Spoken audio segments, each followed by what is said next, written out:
ورحمة الله وبركاته. إن الحمد لله نحمده ونستعينه ونستغفره ونعوذ بالله من شرور أنفسنا وسيئات أعمالنا، من يهده الله فلا مضل له ومن يضلل فلا هادي له، وأشهد أن لا إله إلا الله وحده لا شريك له، وأشهد أن محمدا عبده ورسوله صلى الله عليه وعلى آله وسلم. يا أيها الذين آمنوا اتقوا الله حق تقاته ولا تموتن إلا وأنتم مسلمون.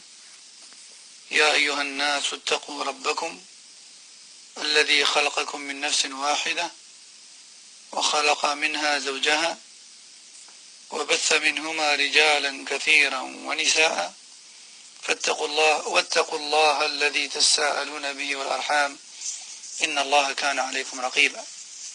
يا أيها الذين آمنوا اتقوا الله وقولوا قولا سديدا يصلح لكم أعمالكم ويغفر لكم ذنوبكم، ومن يطع الله ورسوله فقد فاز فوزا عظيما.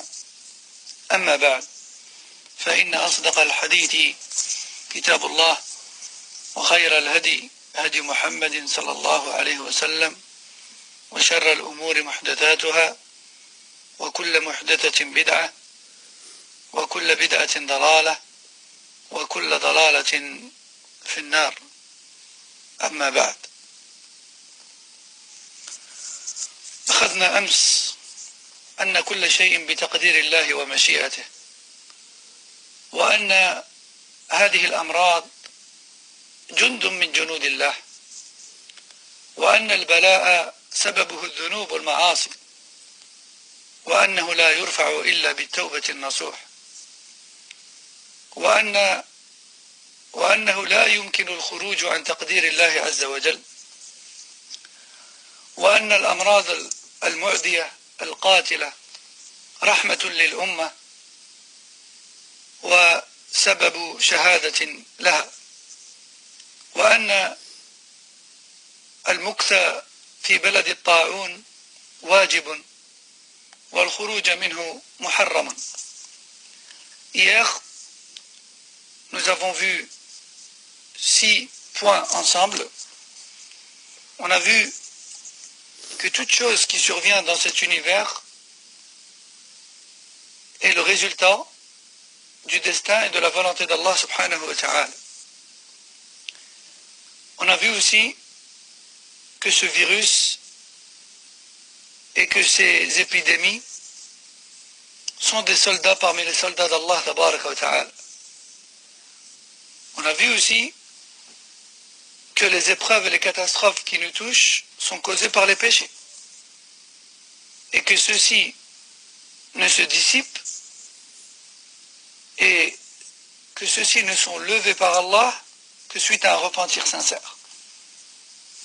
On a vu aussi ensemble hier que ces maladies infectieuses qui tuent sont en réalité une miséricorde pour cette communauté et une cause de martyr pour les musulmans et les musulmanes qui en sont touchés. Enfin, on a vu aussi qu'il est obligatoire de rester dans la région touchée par la maladie et qu'il est strictement interdit d'en sortir vers une autre. الوقفة السابعة أن الوقاية والحذر والاحتياط والعلاج وأخذ الأسباب لا ينافي الإيمان بالقدر، أي تلبس الكمامات وتبتعد عن الزحام ولا تسافر في طائرات إلا لحاجة وغير ذلك، هذا لا ينافي القدر، وإنما هو من القدر والشرع، وإنما هو من القدر والشرع. وقد قال النبي صلى الله عليه وسلم: فر من المجذوم فرارك من الأسد، فهذا أخذ بالأسباب، هذا أخذ بالأسباب. والحديث أخرجه البخاري في صحيحه.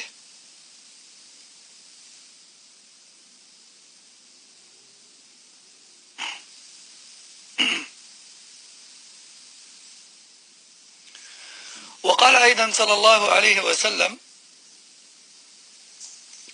لا يورد ممرض على مصح. وقال أيضا صلى الله عليه وسلم: تداووا عباد الله، فإن الله لم يضع داء إلا وضع له شفاء. أخرجه ابن خزيمة في صحيحه. ولما أراد عمر رضي الله عنه أن يرجع بالناس حين بلغه أن الوباء قد انتشر بالشام، قال له أبو عبيدة ابن الجراح: أفرارا من قدر الله؟ فقال عمر: لو غيرك قالها يا أبا عبيدة: نعم، نفر من قدر الله إلى قدر الله. أرأيت لو كان لك إبل هبطت واديا له عدوتان، أحدهما خصبة والأخرى جدبة، أليس إن رعيت الخصبة رعيتها بقدر الله، وإن رعيت الجدبة رعيتها بقدر الله؟ فماذا تختار؟ الخصبة. رواه البخاري.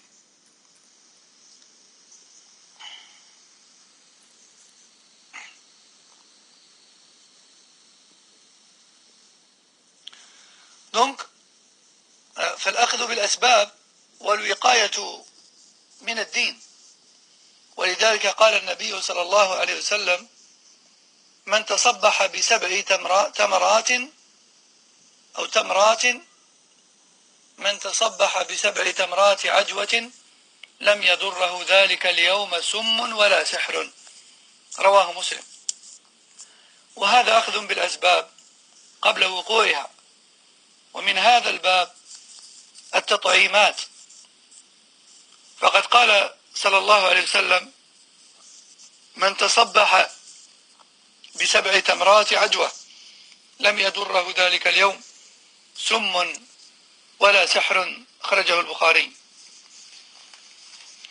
Septièmement, le fait de respecter les directives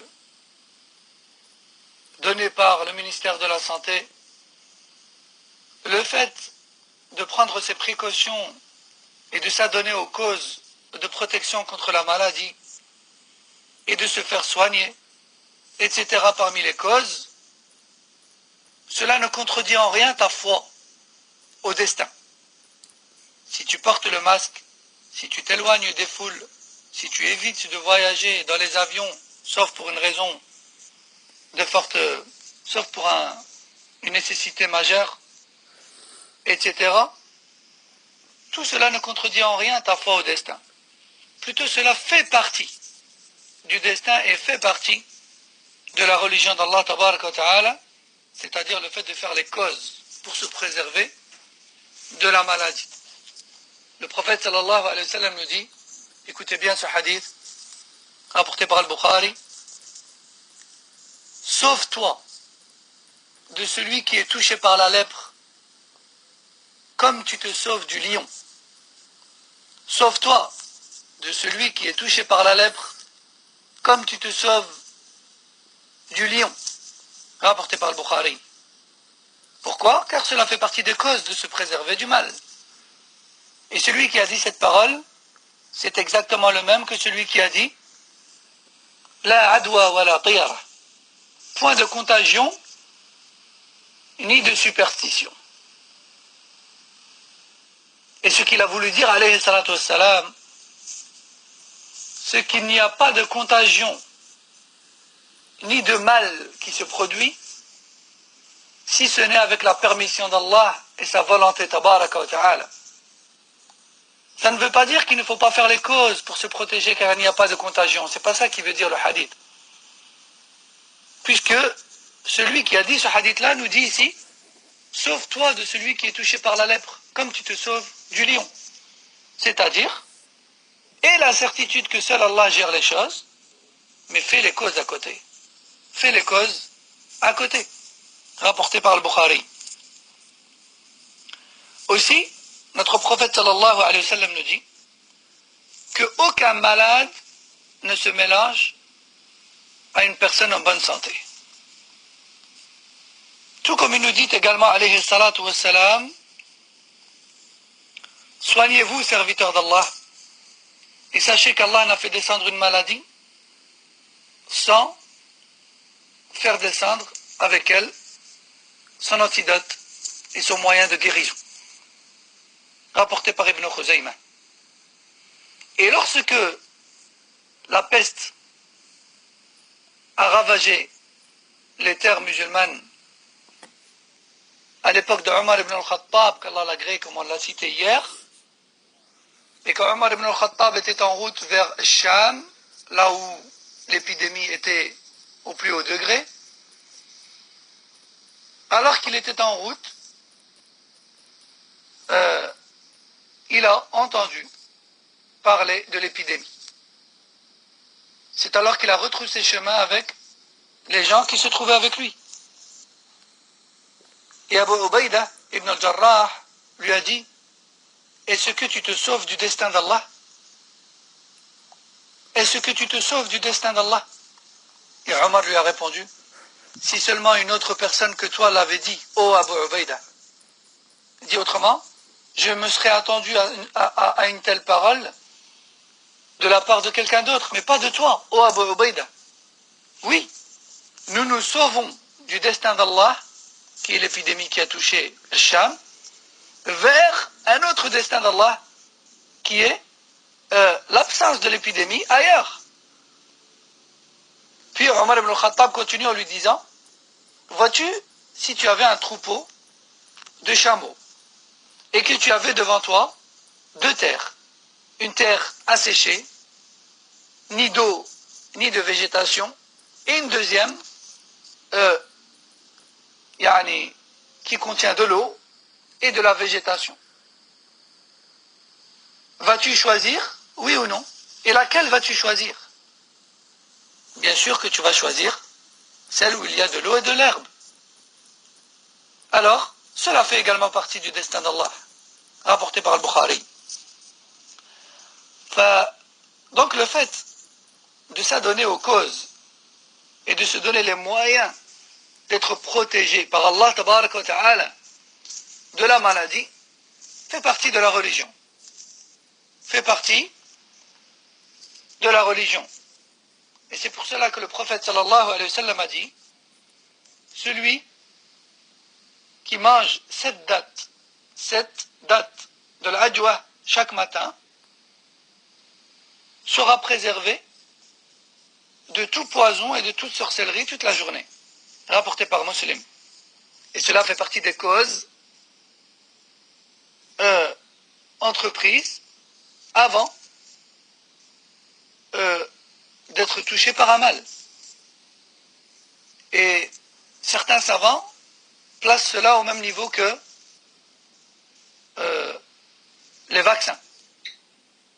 Bien sûr, les vaccins qui ne comportent pas de danger ou de menace. Bien qu'il y ait une grande divergence auprès des gens du domaine sur les méfaits des vaccins. Al-Muhim,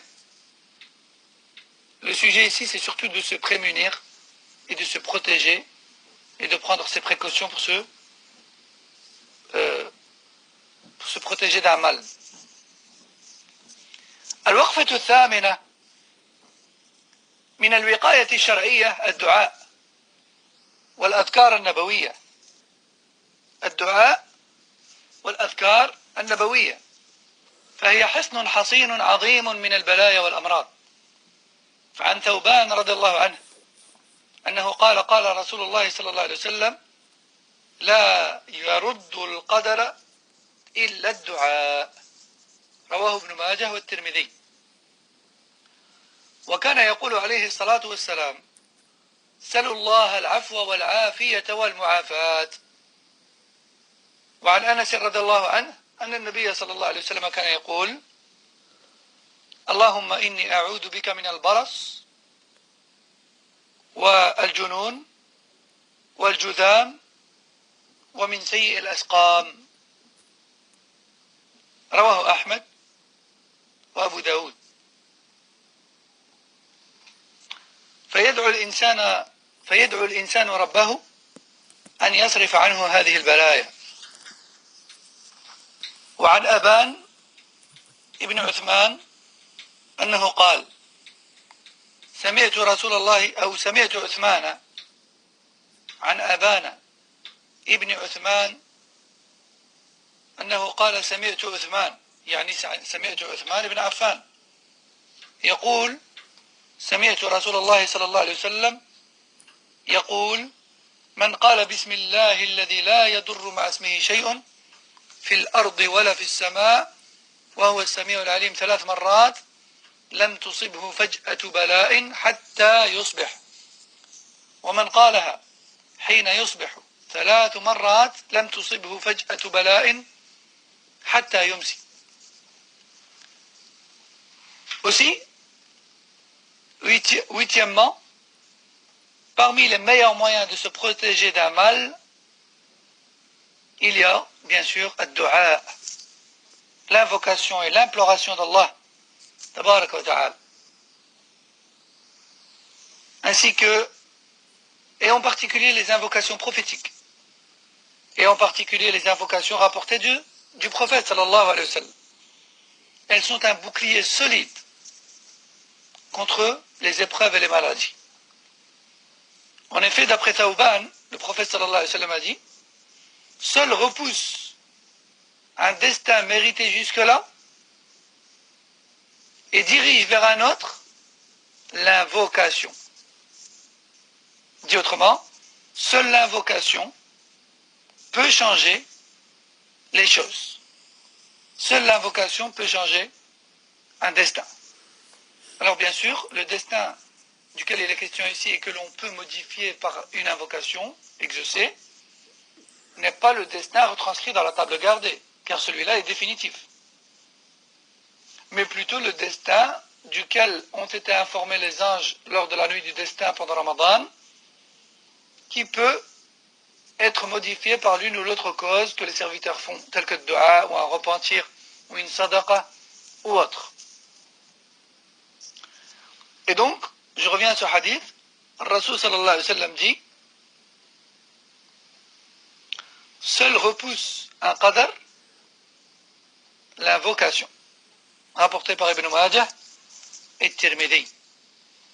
Le prophète sallallahu alayhi wa sallam avait également l'habitude de dire: demandez constamment à Allah la protection et la guérison. La protection et la guérison.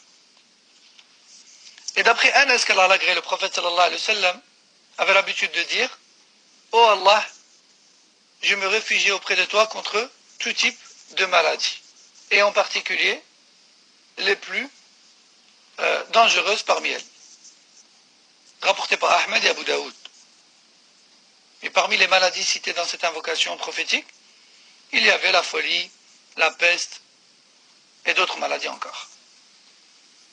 Donc, le musulman et le musulman se doivent d'invoquer Allah Azza wa Jalla afin d'écarter d'eux ces épreuves dans lesquelles nous sommes en train de baigner ces jours. Car chaque jour nous entendons des cas autour de nous, alors que nous sommes au milieu. Et Allah tabaraka wa ta'ala, il donne cette épreuve à qui il veut. Et il en préserve qui il veut, tabaraka wa ta'ala. Et aujourd'hui, plus que jamais, se confirme l'obligation de revenir vers Allah. Tabaraka wa ta'ala. Nas'alullah al-afwa wal-afiya wal-mu'afat. Aussi, il a rapporté que le prophète sallallahu alayhi wa sallam a dit: celui qui dit chaque matin et chaque soir Bismillah, au nom d'Allah, avec lequel aucun mal ne nous touche ni dans le ciel ni dans la terre, 3 fois, au nom d'Allah, avec lequel aucun mal ne me touchera, ni dans le ciel ni sur terre, à 3 reprises. Celui qui le dit 3 fois, le matin, aucun mal ne le touchera jusqu'au soir. Et celui qui le dit au soir, aucun mal ne le touchera par surprise jusqu'au matin. Rapporté par Ibn Hibban dans son Sahih. طيب وما هو الدعاء؟ بسم الله الذي لا يضر مع اسمه شيء في الأرض ولا في السماء وهو السميع العليم 3 في الصباح و3 في المساء لم تصبه فجأة بلاء حتى يمسي. قال فأصاب أبان ابن عثمان الفالج فجعل الرجل الذي سمع منه الحديث ينظر إليه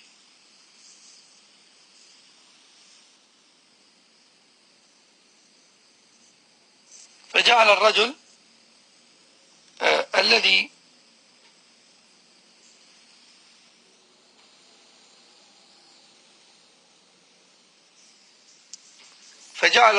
الذي سمع منه الحديث ينظر إليه فقال له ما لك تنظر إلي؟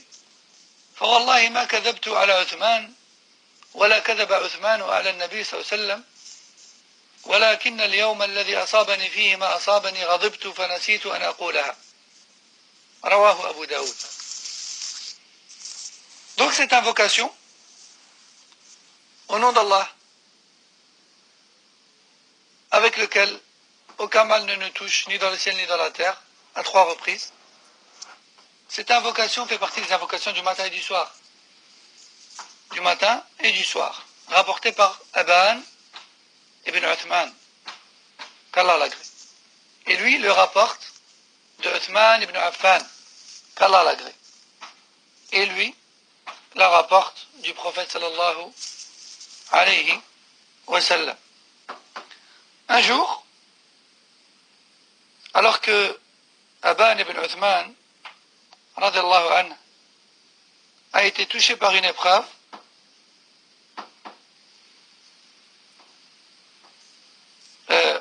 un homme qui avait entendu de lui ce hadith le regardait avec insistance, comme pour dire, mais tu nous as rapporté tel hadith, comment se fait-il qu'un mal t'a touché? Et Aban a dit, par Allah, je n'ai pas menti sur Uthman. Et Uthman n'a pas menti sur le prophète sallallahu alayhi wa sallam. Mais plutôt aujourd'hui, une chose m'a énervé, j'étais en colère et j'ai oublié cette invocation. Rapportée par Abu Daoud. N'oubliez donc pas chaque matin et chaque soir de faire vos invocations du matin et du soir. Et Allah Azza wa Jalla a voulu.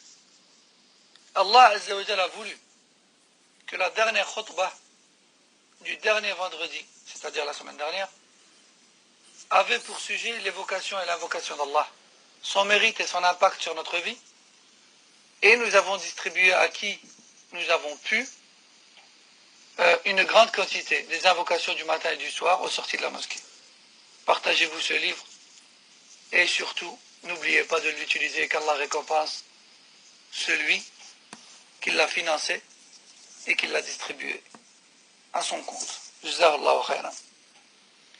الوقفة التاسعة احذر أن تستقي معلوماتك من قيل وقال يقولون قيل وقال ويقولون هناك متربصون يصنعون الشائعات وهناك من يريد لبلدك وهناك من يريد بنا القلائل والفتن وهناك من يريد لنا القلاقل والفتن فاحذر أن تكون مطية لأعدائك في نقل ما يريدون. عندك جهات موثوقة في الدين، عندك علماء ومفتين ولجنات وغيرهم ممن يقومون بنشر الدين الصحيح والمعلومات الصحيحة والأخبار الصحيحة، وعندنا وزارة صحة، فلا تتلقى المعلومات من كل من هب ودب، لا تتلقى المعلومات الدينية أو غيرها إلا من أهلها، ولا تثق بكل أحد. لا تجعل مصدرك وسائل التواصل والقنوات الخارجية كفى بالمرء كاذبا أن يحدث بكل ما سمع احفظ سمعك وبصرك ولسانك وقلمك ولا تهول الأمور فالأمور طيبة إن شاء الله ولا تدخل على نفسك وعلى الناس الخوف والهلع. Neuvièmement, chose très importante mes chers frères et sœurs, prenez garde à ne pas écouter, prendre en compte et propager tout ce que vous entendez autour de vous et tout ce que vous recevez. Car il y a des gens qui travaillent dans l'ombre et qui ont pour but de propager parmi nous la peur et la terreur. Nous avons des sources sûres, autant sur le plan religieux que médical. Et on a des savants pour répondre à nos questions du domaine religieux. Et on a des spécialistes et des ministères de la Santé pour répondre à la réalité de ce qui se passe. N'écoutez pas tout ce que vous recevez et ne propagez pas tout ce que vous recevez. Pourquoi? Car inévitablement, vous allez mentir. Et inconsciemment, vous allez mentir. Pourquoi? Car le prophète sallallahu alayhi wa sallam a dit, comme stipulé dans l'introduction de Sahih Muslim, suffit pour faire partie des menteurs le fait de relayer tout ce que vous entendez. Il suffit pour faire partie des menteurs de relayer et de transférer et de répéter tout ce que vous entendez. Préservez votre ouïe, votre vue, votre langue, votre plume.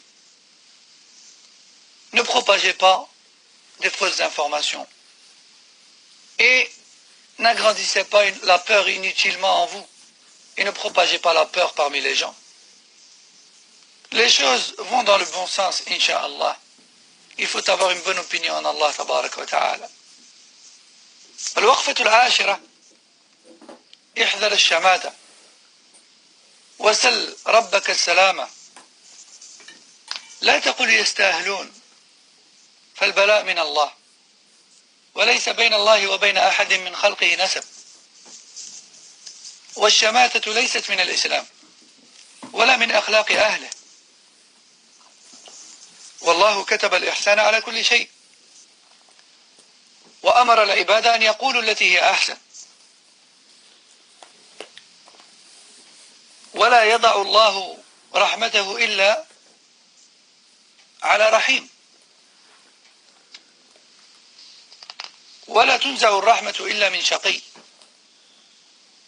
فادعوا اللطف بالعباد وسل ربك المعافاة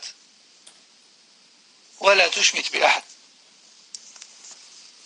Ça aussi c'est très important mes chers frères et sœurs.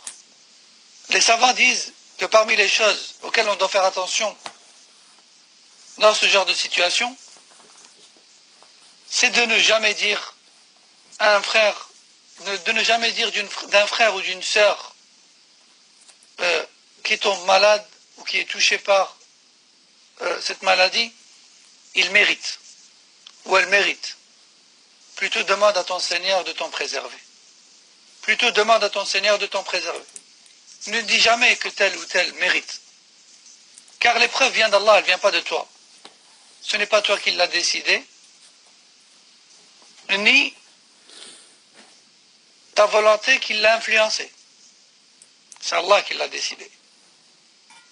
Et toi, comme le reste des êtres humains, est égaux aux yeux d'Allah tabaraka wa ta'ala dans le sens où tu n'es qu'une créature parmi tant d'autres. Et tu n'as aucune influence sur les décisions d'Allah, ni ton avis à donner quant à ce qu'Allah abat sur ses serviteurs. Et la moquerie, ainsi que le fait de dire tel ou tel mérite, ne fait pas partie de l'islam, ni du comportement de l'islam. Plutôt Allah tabaraka wa ta'ala nous a ordonné d'être bons et de se comporter comme il se doit et de parler comme il se doit dans toute situation. Allah tabaraka wa ta'ala ne fait miséricorde qu'aux miséricordieux et ne prive de la miséricorde que les gens malheureux. Invoque donc Allah Azza wa Jal de faire preuve d'indulgence, de miséricorde envers ses serviteurs croyants. Et demande à ton Seigneur de te préserver, de préserver tes frères et sœurs. Et ne te moque de personne. Et ne veut le mal pour personne. الوقفة 11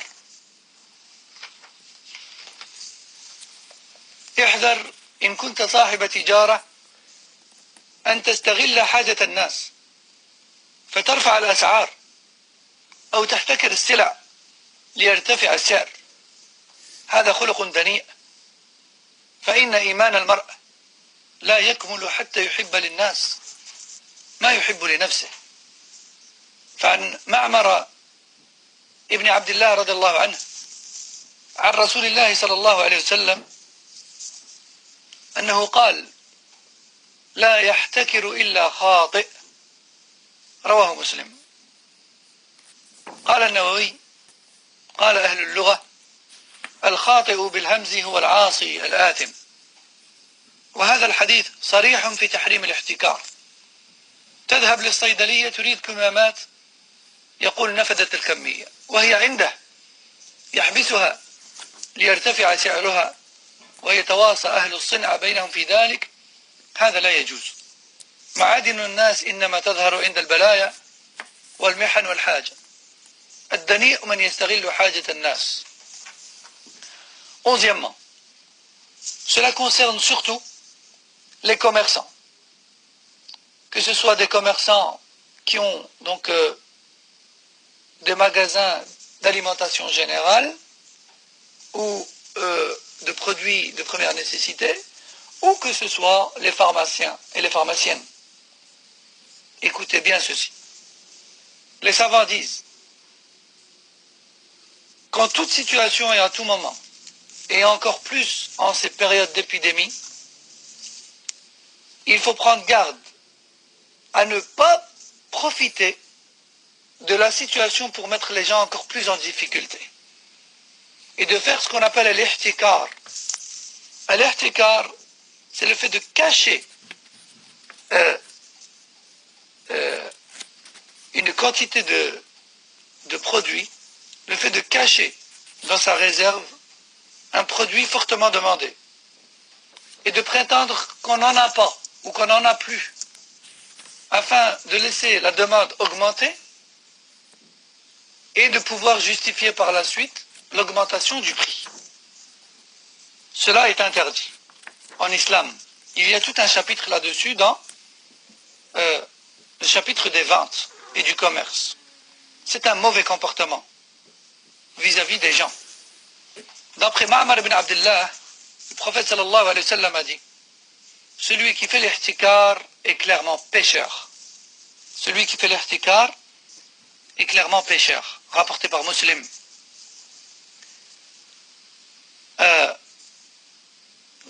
En ces jours, on entend des gens aller à la pharmacie, demander après du gel désinfectant ou des masques.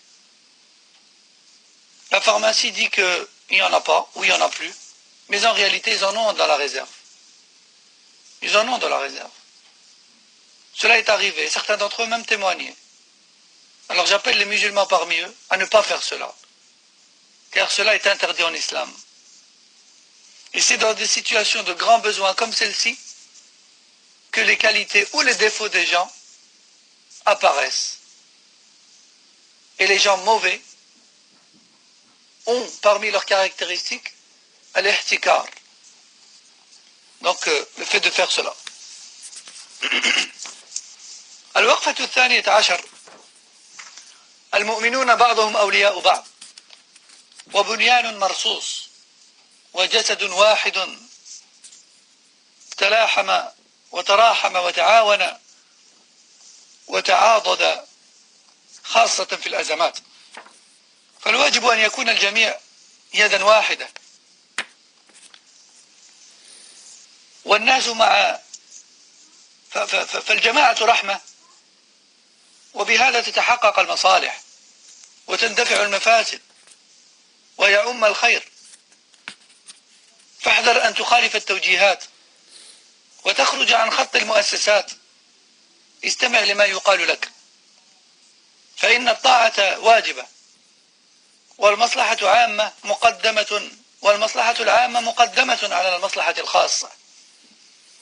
واعلم أن طاعة ولي الأمر إن كان مسلما فهي حقه عليك ديانة، وإن كان كافرا وكان أمره غير مخالف للشرع فطاعته واجبة أيضا درءا للمفسدة، درءا للمفسدة، وهذه هي عقيدة أهل السنة والجماعة.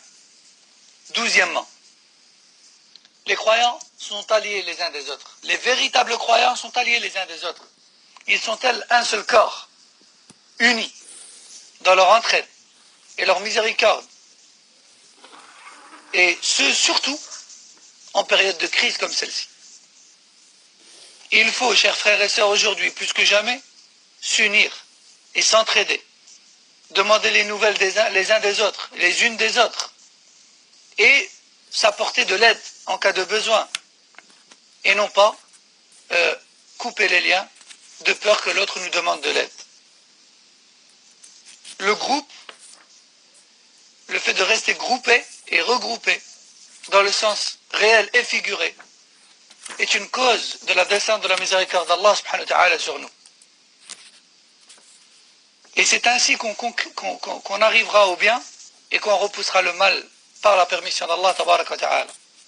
On se doit aussi absolument de respecter les directives qui nous ont été données et de ne pas sortir des limites qui nous ont été imposées. Car c'est pour notre bien à tous. C'est pour notre bien à tous, et cela nous a été ordonné par Allah avant tout. Sachez également, chers musulmans et musulmanes, que l'obéissance au gouverneur, s'il est musulman, alors c'est son droit sur nous, religieusement parlant.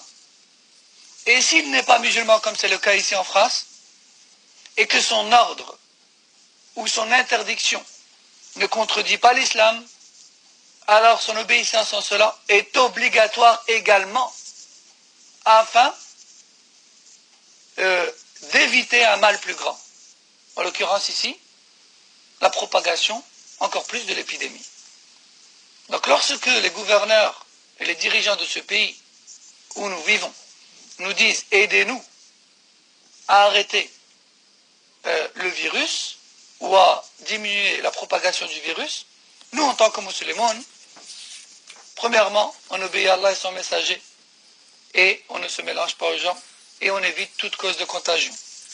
Deuxièmement, si on met en application les directives des dirigeants de ce pays, c'est également parce que ce qu'ils nous ordonnent ou nous interdisent ne va pas à l'encontre de la charia, plutôt même, il est en accord avec la charia.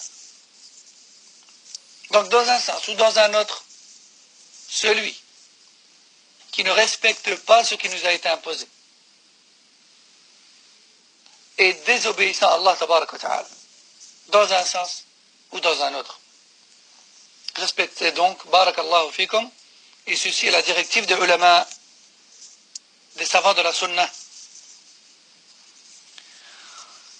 De plus, la règle dit que l'intérêt général passe avant l'intérêt personnel. L'intérêt général passe avant l'intérêt personnel. Tu ne dois pas te dire, oui, mais moi j'ai envie de sortir. J'ai pas de nécessité, mais j'ai envie de sortir. Je m'en fiche des gens. Ouais, mais moi j'ai envie de me regrouper. Ouais, mais moi j'ai envie de sortir de la ville. Oui, mais moi j'ai envie de faire ceci ou faire cela. C'est pas ton envie qu'on regarde ici, c'est l'intérêt général. Et que certains cessent de parler au nom de l'islam en disant de toute manière je les écoute pas, c'est pas des musulmans. Eh bien dans ce cas au moins écoute ton Seigneur lorsqu'il t'ordonne dans le Coran ou le Sunna de faire prévaloir l'intérêt général sur l'intérêt personnel. الوقفة الثالثة عشر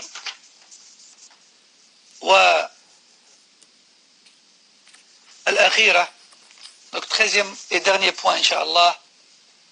احذر أن يأخذك الخوف والهلع إلى أن تخترع علاجا دينيا من عندك تحارب به المرض. فالرجوع إلى الله واجب والتعبد له مطلوب، ولكن بما شرعه في كتابه وعلى لسان رسوله صلى الله عليه وسلم. فلا يوجد صلاة ركعتين يتواصى بها الناس في الأرض لدفع البلاء.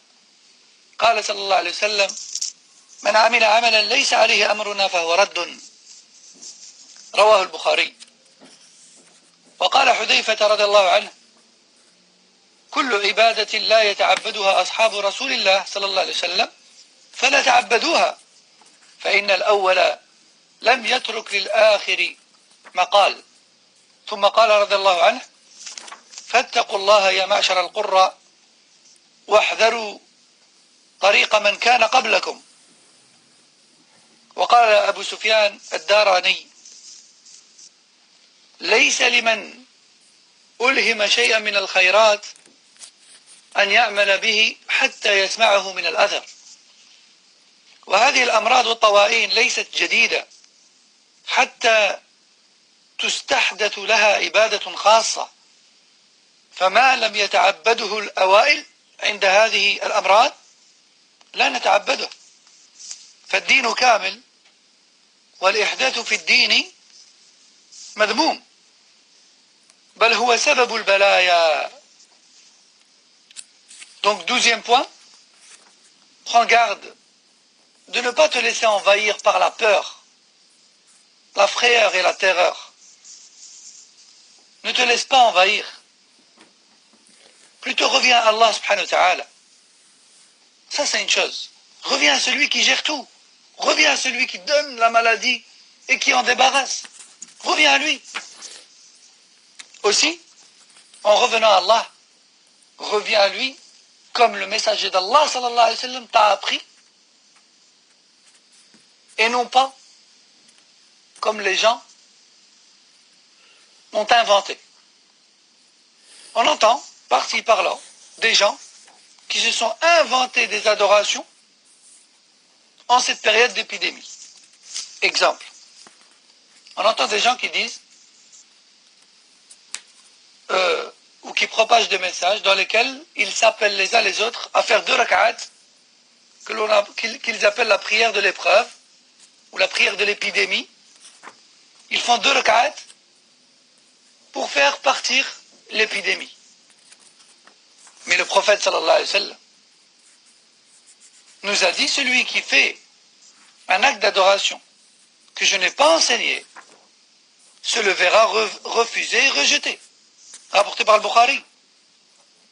Aussi, Hudayfa ibn al-Yaman a dit: tout acte d'adoration qui n'a pas été accompli par les compagnons du messager d'Allah sallallahu alayhi wa sallam, ne le faites pas, car les premiers ont fait tout ce qui était bien et ne nous ont laissé aucune occasion d'inventer quoi que ce soit de nouveau. Puis il a dit: craignez Allah et empruntez le chemin des premiers. Fin de citation. Et Abu Sufyan al-Darani, rahimahullah, dit: quiconque parmi vous a pour idée de faire une chose qui lui semble bien,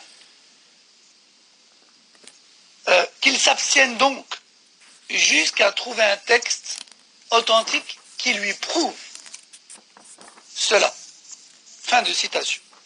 De plus, chers frères et sœurs, ce genre d'épidémie et de maladie ne sont pas choses nouvelles. Ce sont des choses qui se sont produites à plusieurs reprises dans l'histoire et l'ère musulmane.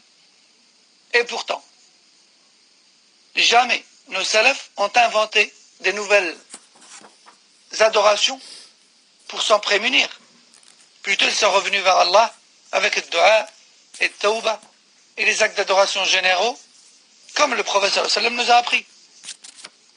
Et non pas des adorations telles que la prière de l'épidémie ou ce genre de choses. Notre religion est complète, elle n'a pas besoin d'ajout. Accomplissons déjà ce qui est rapporté, ce serait déjà bien. Pourquoi inventer? Car le fait d'inventer et d'innover, ce serait une cause supplémentaire de nouvelles épreuves de châtiment, vu que c'est haram, c'est des innovations. وأخيرا أيها الإخوة والأخوات لنعلم أن في مثل هذه البلايا دور رجال العلم والدين لا يقل عن دور رجال الصحة. فإذا كان علاج الأجساد واجبا فعلاج القلوب أوجب، ونشر الوعي في الناس ودفع القلق والخوف عنهم متحتم. فنسأل الله عز وجل أن يوفق الجميع لما يحب ويرضى، وأن يدفع عنا البلاء والوباء والمحن والطواعين عنا وعن المسلمين، إنه ولي ذلك والقادر عليه. وجزاكم الله خيرا على حسن الاستماع. Enfin, je clôture en disant, ou en rappelant, que en ce genre de période de crise, le rôle des gens de science, c'est-à-dire les savants de l'islam, n'est pas moins important que le rôle du corps médical. Plutôt même, il est plus important que le corps médical. Car le fait de prémunir, le fait de préserver ou de soigner la santé physique est une chose obligatoire.